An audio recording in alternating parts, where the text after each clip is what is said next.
안녕하세요. 고대 로마인 여러분. 책사냥꾼입니다. 네, 오늘 인사말에도 좀 눈치채셨을 수도 있겠는데 오늘 읽을 책은 폼페이입니다. 메리 비어드가 지었다고 하고요. 막 보면 상도 많이 받았어요. 그래서 막 굉장한 그 소개글이 있는데 뭐 현역 고전학자 그 고전을 연구한 사람을 고전학자라고 그래요. 우리한테는 굉장히 생소한 용어인데 그리스 로마 연구자를 고전학자로 보면 뭐 되긴 합니다. 그리고 막 뭐 특별 연구원, 가장 유명하고 독창성이 돋보이는 인물. 저서도 엄청 화려하고요. 그리고 영국에서 가장 유명한 고전학자, BBC 뭐 다큐멘터리 뭐 그렇다는데 그리고 막 끝에 보면은 아스투리아스 왕세녀 재단에서 수여하는 뭐 왕세녀상 사회과학 분야 수상자 뭐 아무튼 뭐 대단합니다. 이 밑에 그 옮긴 분은 강혜정 씨고 음, 네 음, 그럼 넘어가도록 하겠습니다. 여기 보자. 어떤 걸 썼더라 내가. 네, 여기 보시면은 그림들이 많이 있어요. 이게 그냥 그림들이 아니라 그 벽면에 있는 그 폼페이가 유적지예요. 근데 거기에 있는 조각상이나 그림을 그 뭐 뭐라고 해야 될까 좀 복원한 거라던가 그런 것도 많이 있으니까 한번 이게 지금 판매하고 있는 책일 거예요. 근데 이게 2016년에 나왔던 책이고, 3년밖에 안 됐나? 큰일이네. 어디 보자. 잠시만요.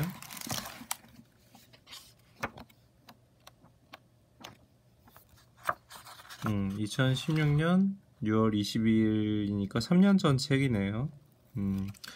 제가 이거를 제가 좋아하던 카페가 망하기 조금 전에 샀던 책이라서 아니 이거 망하기 한 1년 전쯤 샀던 책인데 제가 어느 순간 안 갔는데 없어졌어요 카페가.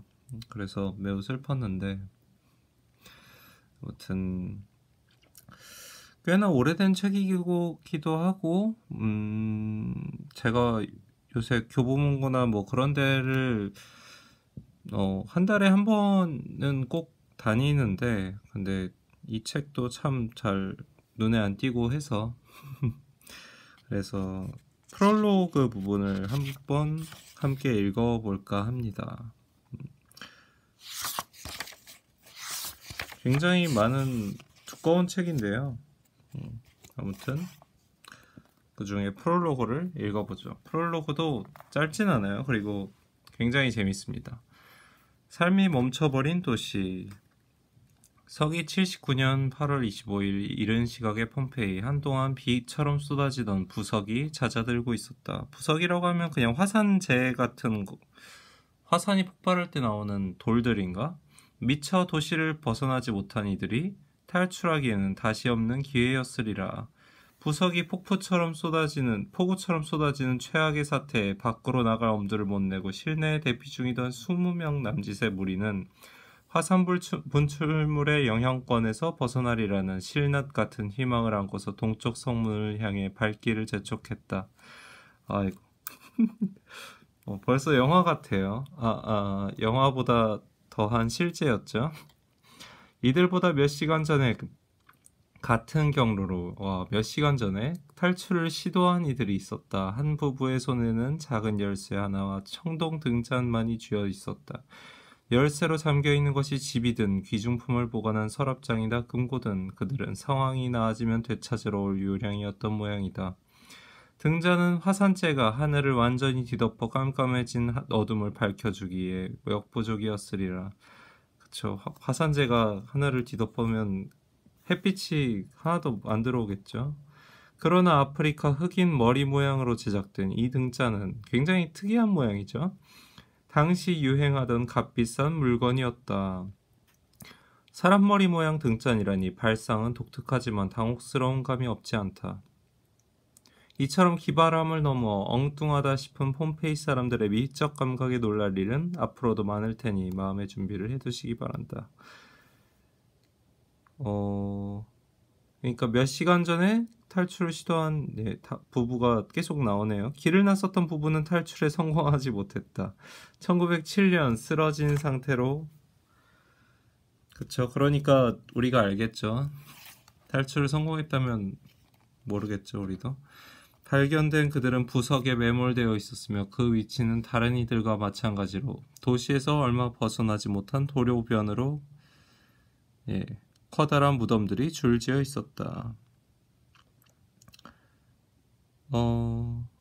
도로변에서 발견되었는데 거긴 무덤들이 있는 곳이래요. 또 부부가 발견된 장소 옆에는 그들보다 50여 년 앞서 죽은 한 여자의 호화로운 무덤이 있었다. 여기는 뭐 공동묘지 같은 곳인가? 무덤의 주인은 누메리우스, 헬레니우스, 켈소스의 아내 아이스큘리아 폴라로 사망 당시 그녀의 나이는 불과 22세였다. 명문에 새겨진 내용은 지금도 읽을 수 있을 만큼 선명하다. 아마 그녀보다 나이가 2배는 많았을 부유한 남편은 폼페이 명문가 출신으로 로마 군대에서 장교로 복무했고 지역 통치기관의 최고위직에 2번이나 선출된 인물이다. 뭐 굉장한 경력을 가진 남편이었군요. 다른 무리가 같은 방향으로 도피하기로 결심했을 무렵 이미 부석들은 겹겹이 쌓여 1m가 넘었다. 어이구, 눈 쌓여도 걷기 힘든데?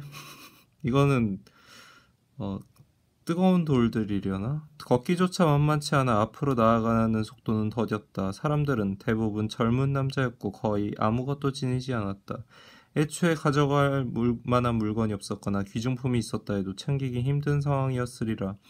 한 남자는 길에서 마주칠 위험에 대비할 목적이었는지 단검이 꽂혀있는 고풍스런 칼집을 손에 쥐고 있었다. 또 다른 칼집도 지니고 있었는데 그 안에 있어야 할 칼은 보이지 않았다. 무기를 잃어버렸거나 누군가에게 빌려주었으리라. 제가 먼저 넘어갔군요. 여자들의 소지품은 남자들보다 많았다. 한 여자는 행운의 여신 포르투나가 옥좌에 앉아있는 형상의 작은 은장식과 몇 개의 금반지와 은반지를 지니고 있었다. 한 반지에는 은으로 만든 조그만 남근 장식이 사슬에 매달려 있었는데 남근이라고 하면 남자의 성기입니다. 네. 일종의 행운의 부적으로 보인다. 남근 장식은 앞으로 자주 언급될 것이다. 귀중품이 든 상자를 품에 지닌 여자들도 있었다. 은으로 만든 약상자, 작은 조각 장식이 붙어 있었을 것으로 보이는 받침대, 열쇠 2개가 들어있는 포대, 옷으로 가득 차운 가방, 목걸이, 귀고리, 은수저, 열쇠들이 담긴 나무 보석함도 있었다. 물론 손에 잡히는 대로 현금을 챙기는 것도 잊지 않았다. 겨우 몇 푼의 동전을 챙긴 이가 있는가 하면 집에 보관해 두었던 현금 혹은 그날의 수입으로 보이는 돈뭉치를 챙겨 나온 이도 있었으나 그리 큰 액수는 아니었다. 그들이 가지고 나온 돈의 총액은 500세스테르티우스, 당시 시세로 노새 한 마리를 살 수 있는 금액이었다. 꽤 비싼 것 같은데 얼마 안 된다네요. 이들 중 몇몇은 앞서 소개한 부부보다 좀 더 멀리 나아갔다. 부부가 쓰러져 있는 지점을 지나 마르쿠스 오벨리우스 피르무스의 커다란 무덤까지 나아간 10명의 사람은 부부보다 20m쯤 더 걸어간 셈이다. 다들 거기서 거기였군요. 마지막 지점은. 그 순간 베수비오 화산에서 분출된 화산 쇠설류, 용암인 것 같아요. 가 이들을 덮쳤다. 화산가스, 화산재, 녹은 암석 등이 뒤섞여 엄청난 속도로 이동하는 화산 쇠설류는 그야말로 치명적이어서 사람뿐만 아니라 그 무엇도 살아남을 수 없다. 발견된 시신들의 일부는 나뭇가지와 뒤섞여 있었고 어떤 시신... 여기 밑에는 흑인 머리 모양의 등잔이 있네요. 넘어갈게요. 나뭇가지를 움켜쥔 자세를 취하고 있었다. 아마 남들보다 민첩했을 그는 무시무시한 흐름에 휩쓸리지 않으리라는 기대로 무덤 주위에 나무를 잡았을 테지만 이미 나무는 쇄도하는 화산쇄설류 속에 섞여 있었을 것이다. 그곳을 지나던 사람들은 재앙을 피할 수 없었지만 오벨리우스 피루무스의 무덤 자체는 그리 피해가 크지 않았다. 그는 수십 년 전에 죽은 폼페이의 고위 관료로 그의 무덤벽은 오래된 무덤 구조물이 을에 그러하듯 그 지역의 게시판 겸 낙서판으로 이용되고 있었다. 무덤벽이 게시판 겸 낙서판이래요. 검투사 공연 개최를 알리는 광고 또는 무덤 주변을 지나던 이들이 남긴 수많은 낙서를 지금도 볼 수 있다. 안녕 이사, 하비투스로부터, 안녕 오카수스, 스캡시니아누스로부터. 하비투스의 친구일 듯한 누군가는 안녕 하비투스, 변함없는 너의 친구로부터 라는 답신과 함께 커다란 남근과 고환을 그려놓았다. 약간 남사스럽죠, 저희가 읽기엔. 오벨리우스 피루무스의 무덤 위쪽에 있는 묘비명에는 시의회에서 그의 장례식을 위해 5,000세스테르티우스를 지원했으며 아까 아까는 500이었군요. 500세스테르티우스인데 지금 10배네요. 일부 관료가 경의를 표하기 위해 1,000세스테르티우스를 보태어 방패를 세웠다는 기록이 남아있다. 여기서 말하는 방패란 고인의 초상을 방패에 새긴 것으로 죽은 사람을 기리는 로마인 특유의 양식이다. 오벨리우스의 장례식 비용은 한 무리의 피난자들이 도시를 떠날 때 가까스로 챙겼던 금액의 10배가 넘는다. 폼페이는 빈부격차가 큰 도시였다.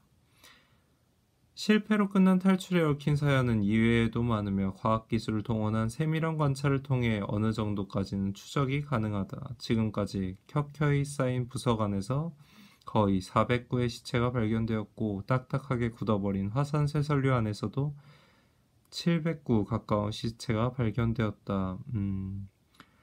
그리고 19세기에 발명된 뛰어난 기술 덕분에 희생자들의 죽음의 순간을 예, 좋지 못한 표현 같은데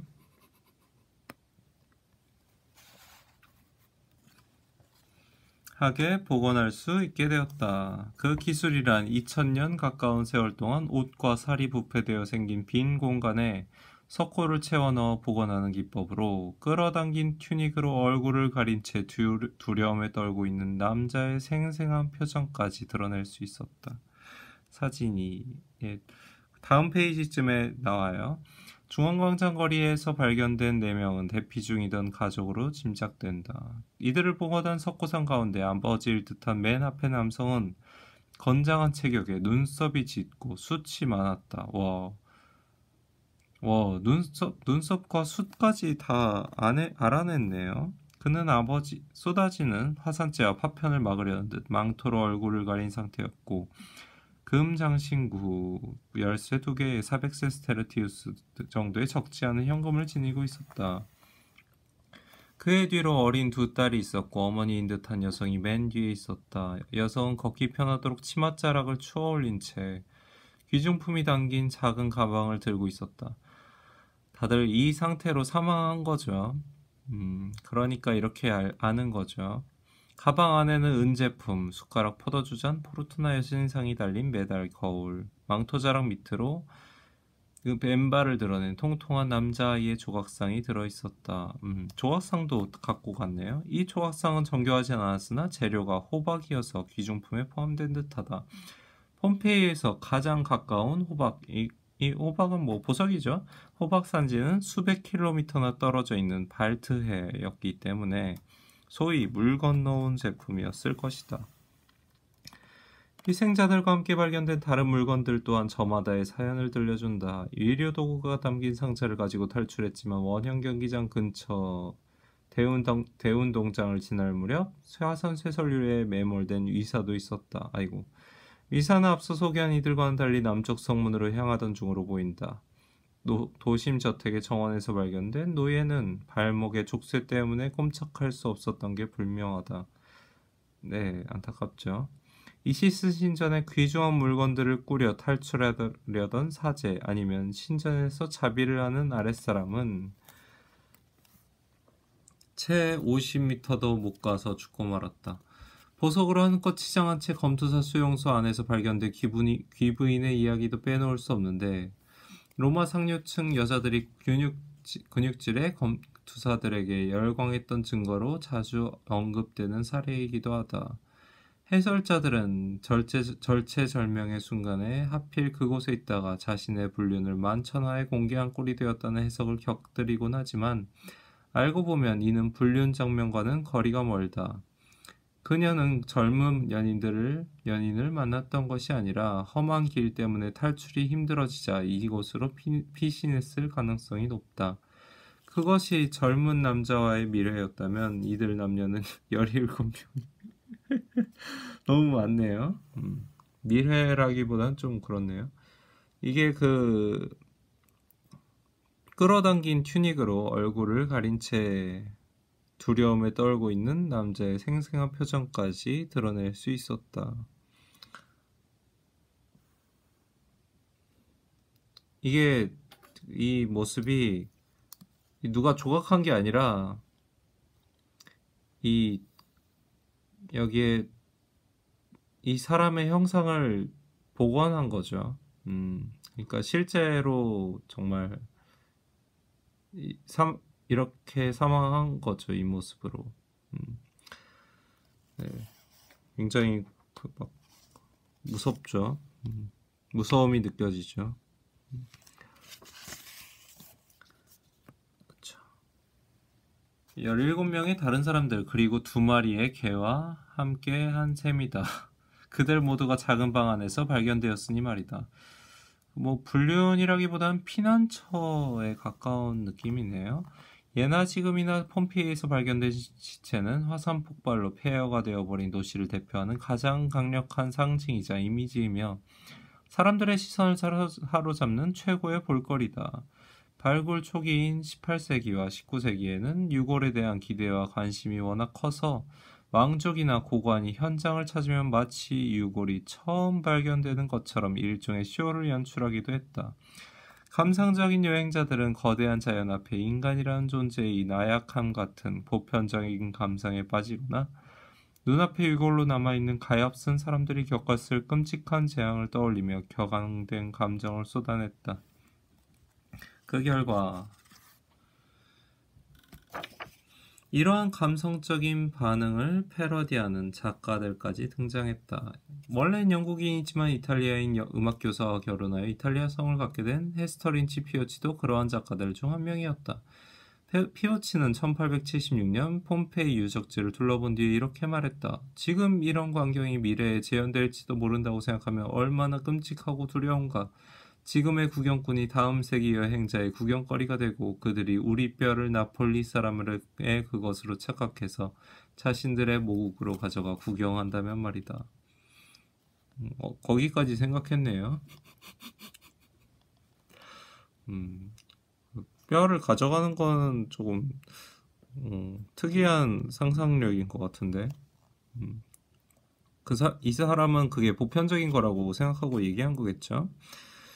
실제로 1770년대 발굴 초기에 발굴을 하기 시작한 뭐 그런 때인가 봐요. 가장 유명했던 전시물 중 하나는 성벽 바로 밖에 위치한 대저택 디오메데스 빌라라고 불리는 건물에서 발견된 유방을 모형으로 뜬 석고상이었다.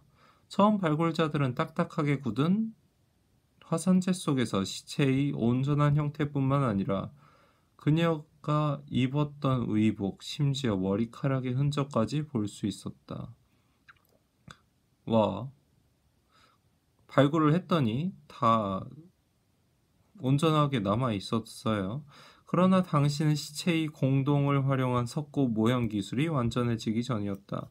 그러니까 사진 2에서 봤었던 그 남자를 만든 그 기술이 없었다는 거죠. 그로 인해 발굴자들이 제대로 모형을 떠서 보존할 수 있었던 부분은 유방 하나뿐이었고 아니 이런 인근 박물관에 전시하자마자 사람들은 이 전시물을 보기 위해 우려를 몰려들었다. 테오필 코티에가 1852년에 출판한 유명한 소설 아리아 마르셀라 역시 이 전시물로부터 영감을 얻은 작품이다. 소설은 박물관에서 유방에 매료된 젊은 프랑스 남성이 사랑하는 여자, 꿈속에 나온 여자이자 디오메데스 빌라에 사는 최후의 로마인을 찾기 위해 고대 도시로 떠나는 내용을 담고 있다. 이야기는 시간여행과 판타지 등이 복잡하게 뒤섞여 있다. 참 특이한 책도 보셨네요. 그러나 안타깝게도 그와 같은 유명세를 치른 유방 석고상은 현재 사라지고 없다. 1950년대 대대적인 수색 작업을 벌였지만 유방의 양방에 관한 어떤 단서도 찾아낼 수 없었다. 이게 그렇게 중요한 일일까요? 네, 아무튼 누가 훔쳐갔나? 일설에는 19세기 19세기에 호기심 넘치는 과학자들에 의한 일련의 실험으로 분해되었다고 한다. 말하자면 제에서 제로 돌아간 셈이다. 폼페이 화산 폭발의 희생자들의 영향력은 지금 시대에까지 이어지고 있다. 유대계 이탈리아인 작가이자 화학자인 프리모 레비 역시 당시 희생자로부터 영감을 얻어 폼페이 여자아이 The Girl Child of Pompei이라는 시를 썼다. 엄마 곁에 꼭 달라붙은 채로 발견된 여자아이의 형상. 대낮에 하늘이 검게 변하는 순간 너는 엄마의 자궁으로 다시 들어가고 싶었나 보다. 으로부터 그는 자연재해가 아니라 인간이 일으킨 재앙에 희생된 안네 프랑크와 히로시마의 이름 모를 여학생을 떠올린다. 저는 여기보다도 이 밑을 같이 읽고 싶어요. 유명인사가 폼페이를 발견하면 여기 방문자들 그리고 해설자 그리고 유골이 있네요. 유명인사가 폼페이를 방문하면 이미 발견된 유골을 원래 자리에 갖다 놓고 그들 앞에서 처음 발견되는 것처럼 꾸미는 일종의 쇼가 연출되기도 했다. 여긴 그 내용이 없네. 이 그림은 1769년 오스트리아 황제가 어떤 주택에서 발견된 해골을 둘러보는 모습으로 현재 이 집은 황제의 이름을 따서 요제프 2세 황제의 집이라 불리고 있다. 집에 이름을 붙이는 거예요. 왜냐하면 구분을 해야 되니까. 일행 가운데 여자의 반응은 그런 호기심을 보여주고 있다. 네. 보고 싶은 내용이 여기 안 나왔어요. 하늘이 내린 고통으로도 충분한 것을 그대여 손가락으로 버튼을 누르기 전에 잠시 멈추고 생각하라. 1953년 흥행에는 실패했으나 최초의 현대 영화로 인정받는 로베르토 로셀리니 감독의 영화 이탈리아 여행에는 2명의 폼페이 희생자 석고상이 카메오로 등장하기도 했다. 영화의 두 주인공 꼭 켜안은 채 죽음을 맞은 연인의 석고상을 바라보며 자신들의 관계가 얼마나 소원하고 공허했는지를 깨닫는다. 예리한 칼에 가슴을 찔린 듯한 통렬한 깨달음이 아닐 수 없었다. 주인공 영예의 배우는 아무튼 넘어갈게요. 과학과 기술의 발달 덕분에 죽음의 순간이 영원히 보존된 폼페이 희생자는 인간만이 아니다. 부유한 축융업자, 세탁업 겸 양모 가공업 이 둘을 합치면 이렇게 되나 봐요. 의 집에서 사슬에 묶인 채 발견된 게이 석고상도 유명하다. 불쌍하다. 사슬에서 벗어나려 몸부림치다가 죽은 개의 모습에서 만감이 교차하는 것을 느낄 수 있다. 저는 왠지 번개가 몸을 지나갈 것 같은 그런 느낌일 것 같은데. 예, 식은땀도 나고. 사람들이 이토록 희생자의 형상에 이끌리는 데에는 아마도 엿보기 취미, 비극 특유의 페이소스, 엽기적인 관심 등이 작용하기 때문일 것이다. 더없이 냉철한 고고학자들조차도 희생자들이 느꼈을 단발마의 고통, 즉 화산 쇠설류가 인체에 가했을 충격과 고통에 대하여 무시무시한 묘사를 동원했다. 넘어갈게요. 안 읽을게요, 이건. 유적지를 방문한 관람객들도 발견 장소에서 멀지 않은 곳에 전시된 석고상을 볼 때면 이집트 미라를 보았을 때와 비슷한 반응을 나타낸다. 어린아이들은 비명을 지르면서도 전시실 유리에 얼굴을 바짝 들이대는 반면 더 가까이 보려고 하는 거죠. 어른들은 대체로 약간 거리를 둔 채 카메라에 의지하는 편이다. 그렇지만 아이나 어른이나 죽은 자들의 유골에 매료되는 어딘지 모르게 잔인하고 엽기적인 관심은 숨기지 못한다. 그러나 엿보기 심리나 엿보기 관심만의 문제는 아니다. 그렇다네요. 자꾸 이걸 쓰게 되네.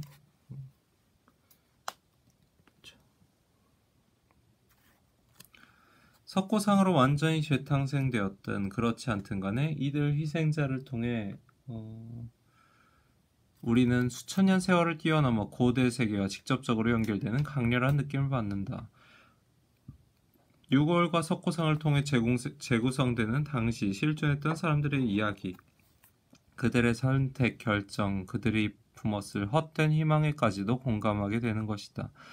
우리는 고고학자가 아니더라도 최소한의 물품만 소지한 채 집을 뛰쳐나올 때의 심정을 충분히 헤아릴 수 있다.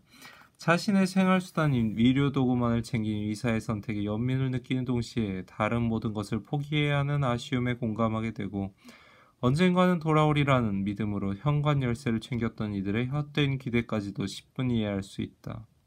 그쵸? 왠지 모르겠지만 또한 집을 버리고 떠나는 마지막 순간에 챙겼을 만큼 소중한 물건이었을 거라 생각하면 그쵸, 가장 소중한 것들을 가져왔겠죠. 조잡해 보이는 작은 호박 조각상조차도 특별한 의미로 다가오게 마련이다. 현대과학의 발전 덕분에 우리가 만나는 폼페이 사람들의 모습은 한층 더 구체화되었고 사연도 풍부해졌다. 발굴된 유해로부터 갖가지 개인정보를 찾아내는 능력이 과거에 비해 많이 발전했기 때문이다.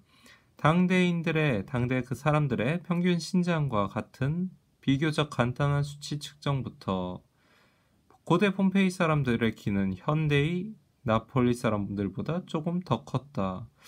예, 나폴리 사람들이 의문의 1패네요. 유아기 질병이나 고울절의 흔적, DNA를 비롯한 생물학적인 분석을 통해 가족관계의 인종을 확인해줄 증거를 찾는 작업에 이르기까지 많은 것이 가능해졌다. 물론 빈약한 근거에 기대어 과도한 상상력이 가미된 분석도 없지는 않다. 늘 있는 일이죠. 예컨대 어느 10대 소년의 유골에 나타난 독특한 발달 상태를 토대로 소년이 짧은 생애의 대부분을 어부로 살았을 것이며 오른쪽 치아가 마모된 것은 고기를 잡으는 낚싯줄을 끊는 습관 때문이라고 추정한 것은 아무래도 근거가 빈약하다. 그럴듯하긴 한데 이분은 빈약하대요. 아이고. 잠시만요. 반면 확고한 근거를 지닌 주장도 많다. 제법 규모 있는 저택의 안쪽 깊숙한 지금 뭐라고 해야 될까? 이야기가 갑자기 깊어지는데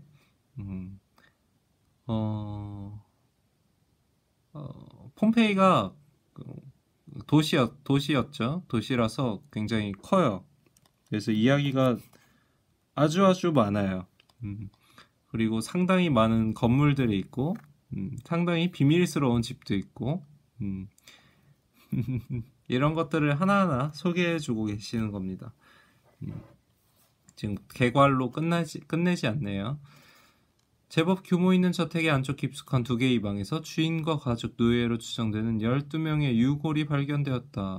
성인이 6명이고 미성년도 6명이었는데 그중 10대 후반의 한 소년은 사망 당시 임신 9개월이었고 복부에는 태아의 뼈가 남아있었다.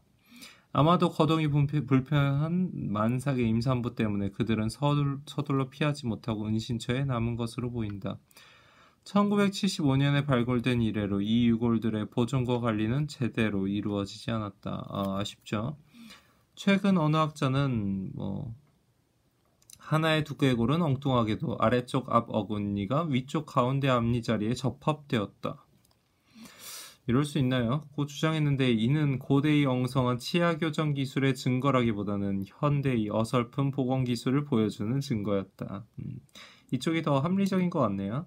그런 한계에도 불구하고 가족들의 상대적 연령, 임신한 소녀의 몸에 두른 여러 보석, 소녀와 9살 사내아이에게서 보이는 경미한 유전성 척추 질환 등의 여러 단서를 종합해 볼 때 그 집에 거주하던 가족의 모습이 그려진다. 와, 이런 걸 간서로 삼네요.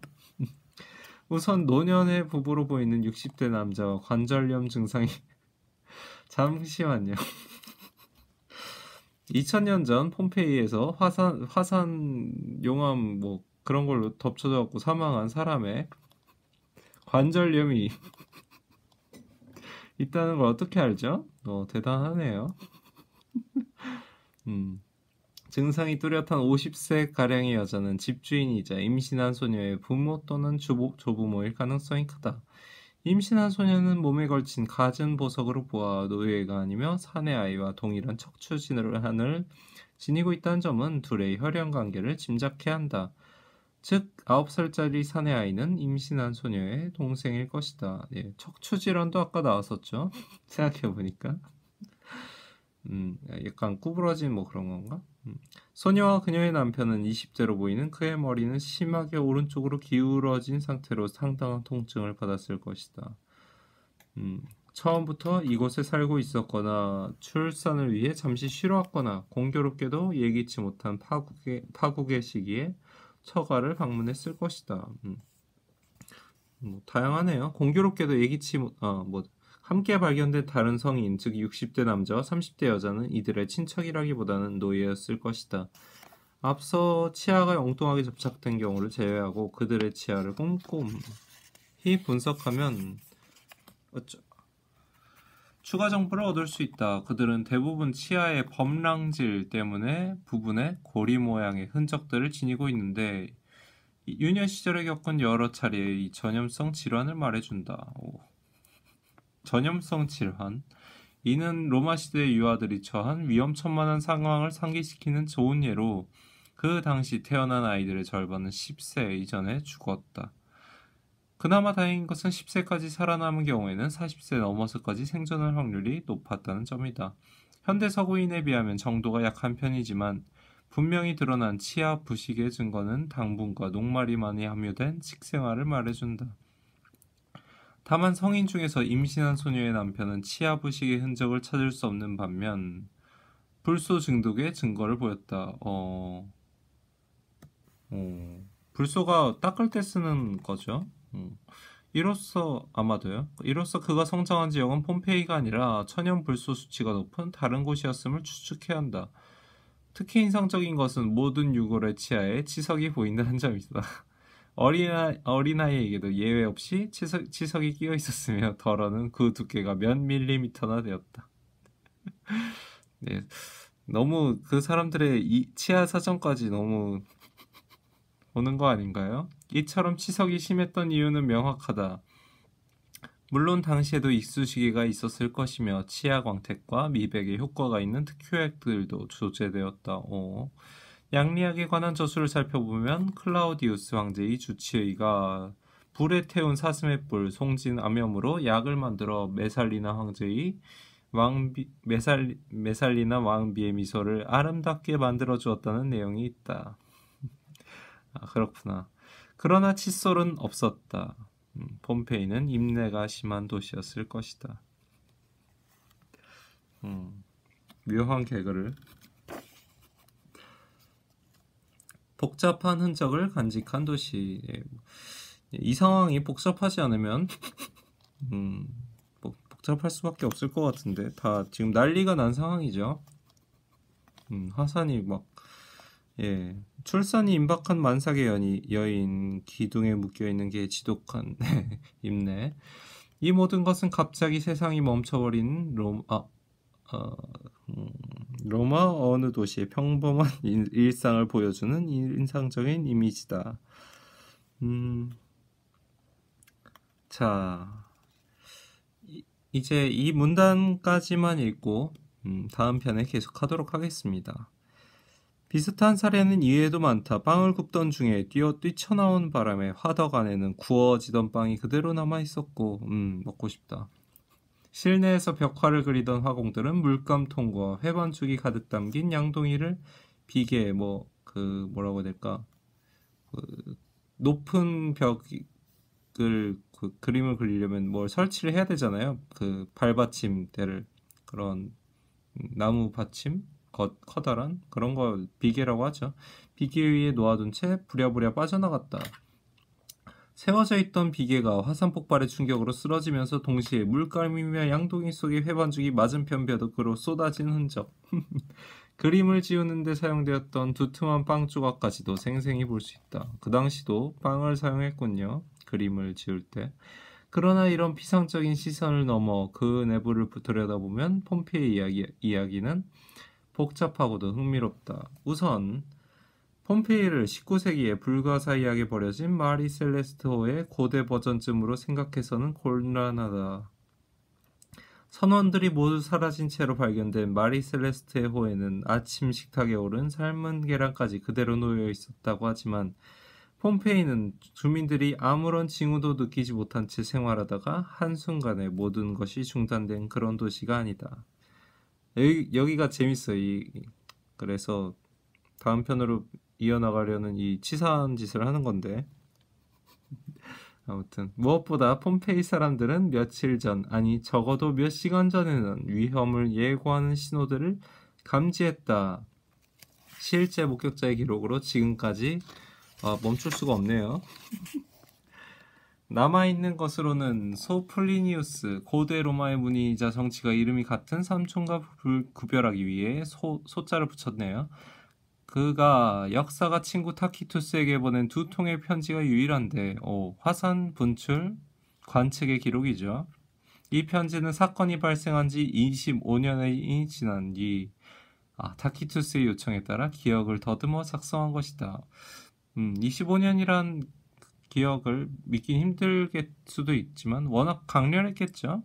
그는 소플리니우스는 재앙이 발생하던 무렵 나폴리만에 머물고 있었다. 훗날의 판단과 상상력을 결합해보면 베수비오 분화구에서 버섯구름이 솟구치기 시작한 뒤에도 탈출은 가능했다. 그쵸?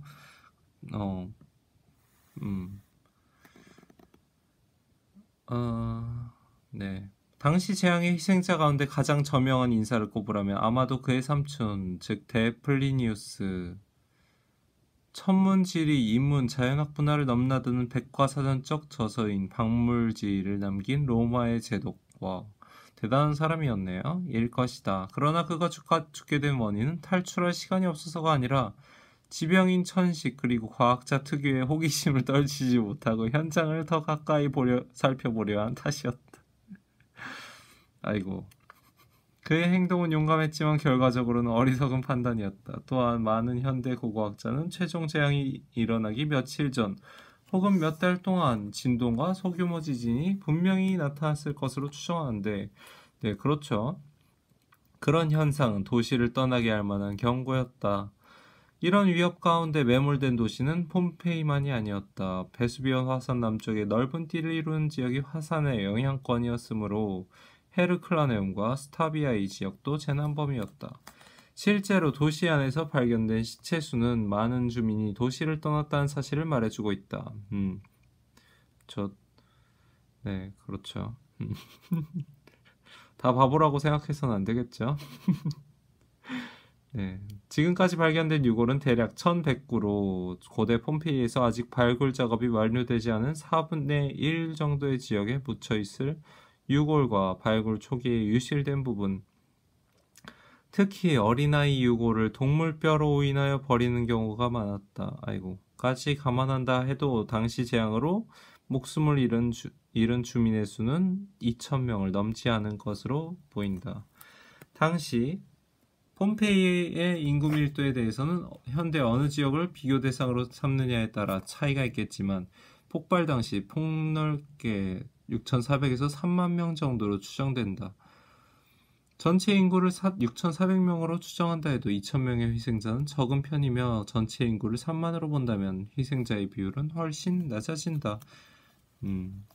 부석이 비처럼 쏟아지는 상황에서 대피한 사람들은 손에 쥘 수 있거나 들고 뛸 수 있을 만한 물건만을 챙겼을 것이다. 그러나 일찌감치 피난을 결정한 이들은 시간 여유가 있었던 만큼 여러 가재 도구를 챙길 수 있었다.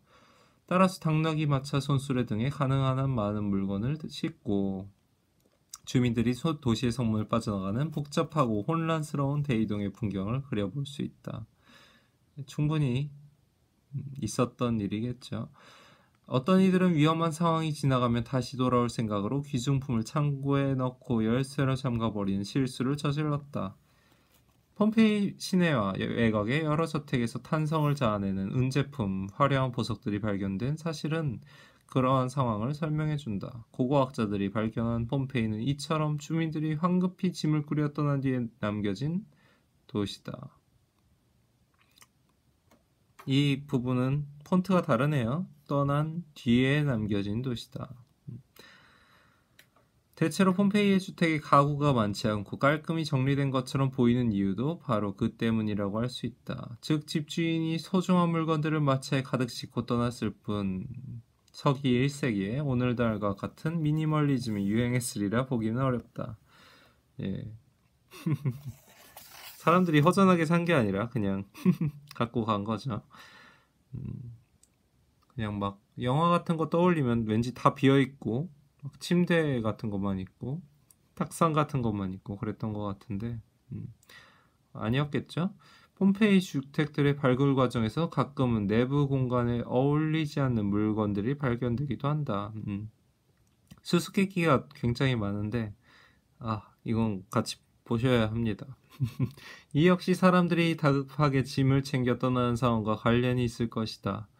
예를 들어 부유한 주택의 화려한 식당 공간에서 발견된 원예 도구들에 대해서는 두 가지 해석이 가능하다. 하나는 오늘날의 시각으로는 다소 이상하지만 평소 그곳에 원예 도구를 두었을 가능성이다. 다른 하나는 급히 짐을 챙긴 상황에서 물건들을 한데 모아놓고 어떤 것을 취하고 어떤 것을 버릴지 분류하다가 마지막에 삽갱이, 손수레 등이 남았을 가능성이다. 이게 원예 도구지? 전 그림 도구라고 생각해갖고 깜짝 놀랐네요. 식당에 이런 게 있으면 진짜 이상하네요. 혹여 어떤 이들은 내일도 변함없는 하루가 계속될 것처럼 일상적인 활동을 했을지도 모른다. 그러나 이미 폼페이는 일상생활이 가능한 정상적인 도시가 아니었다. 도시는 위험을 감지한 주민들의 대탈출이 이루어지는 혼란의 도가니였다. 여기까지 읽고 다음 편에 프롤로그를 끝까지 읽도록 하겠습니다. 감사합니다.